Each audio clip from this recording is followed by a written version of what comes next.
Hello everyone, welcome back. Today is Tuesday, April 18th, 2023, and you are tuning in to another episode of Rav'n Moon's Astro Forecast. We are on the eve of the solar eclipse, the new moon solar eclipse, which will happen tomorrow. It will be exact at 10:13 p.m. here in Mountain Standard Time. Other places, it might be on April 20th, it might be a little earlier in the evening. The interesting thing about the solar eclipse is that it happens maybe 15 minutes before both the moon and the sun move into Taurus. I believe Taurus will, the sun will move into Taurus about 10:30 tomorrow evening, again, Mountain Standard Time. So the window to kind of set any intentions is rather small, because I believe the moon will also be void, of course, pretty quickly after the fact.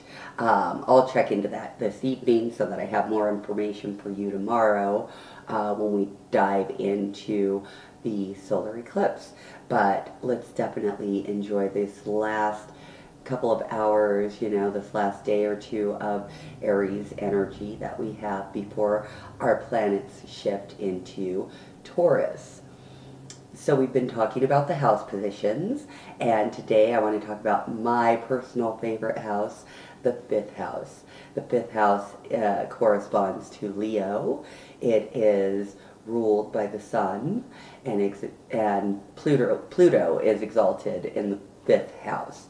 The fifth house is all about fun, affairs, children, amusement, sports, dancing, the things that really fill our heart with joy, if you will.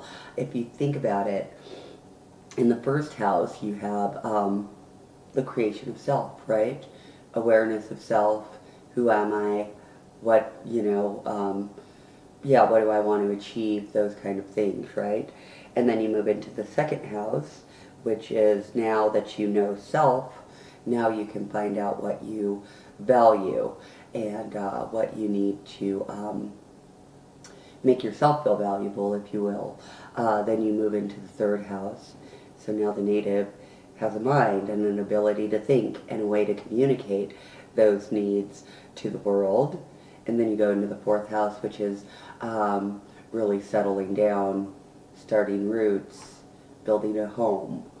After that comes expansion. So children are obviously part of the fifth house. If you're doing a birth chart, you can look to the fifth house to see if someone might have children in their future. That's kind of how the houses work, right? Wherever there are planets there, there's going to be activity. It's also, like I said, the house of affairs.